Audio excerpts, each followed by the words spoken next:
পেট্রোলের দাম বাড়ার সাথে সাথেই শুরু হয়েছে কালোবাজারি। অনেক অসাধু ব্যবসায়ীরাই পেট্রোল কিনে মজুত করে তা দাম বাড়িয়ে বিক্রি করছেন। এমনই একটি ঘটনা সামনে এলো খোয়াইয়ে একটি পেট্রোল পাম্পের 50 মিটার দূরত্বের মধ্যে পেট্রোল কালোবাজারি করতে গিয়ে হাতে নাতে ধরা পড়লেন এক ব্যক্তি।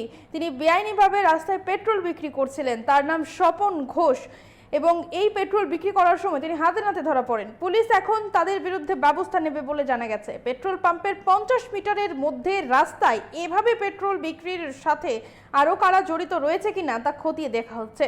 প্রয়োজনে পেট্রোল পাম্পের সিসি ক্যামেরার ফুটেজও খতিয়ে দেখা হবে বলে জানান প্রশাসনিক আধিকারিকরা।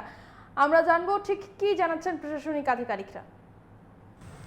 আমাদের খোয়াইয়ের অনবদ্য পেট্রোল পাম্পের পাশাপাশি একটা জায়গাতে একটা লোক কি নাম স্বপন ঘোষ নামে একটা লোক উনি পেট্রোল বিক্রি করছেন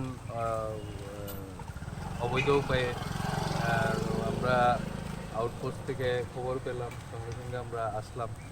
তো এসে দেখলাম হ্যাঁ ঘটনার সত্যতা আছে এবং পুলিশ যথারীতি ওনাদের এখন সিজ করবেন।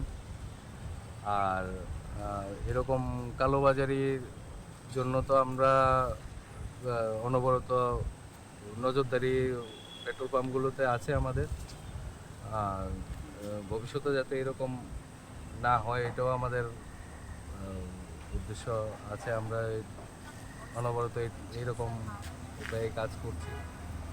তো এখন আপাতত ওনার বিরুদ্ধে আইনানুগ ব্যবস্থার জন্য আমি এখানে পুলিশ থেকে আইনানুগ ব্যবস্থা নেওয়া হবে।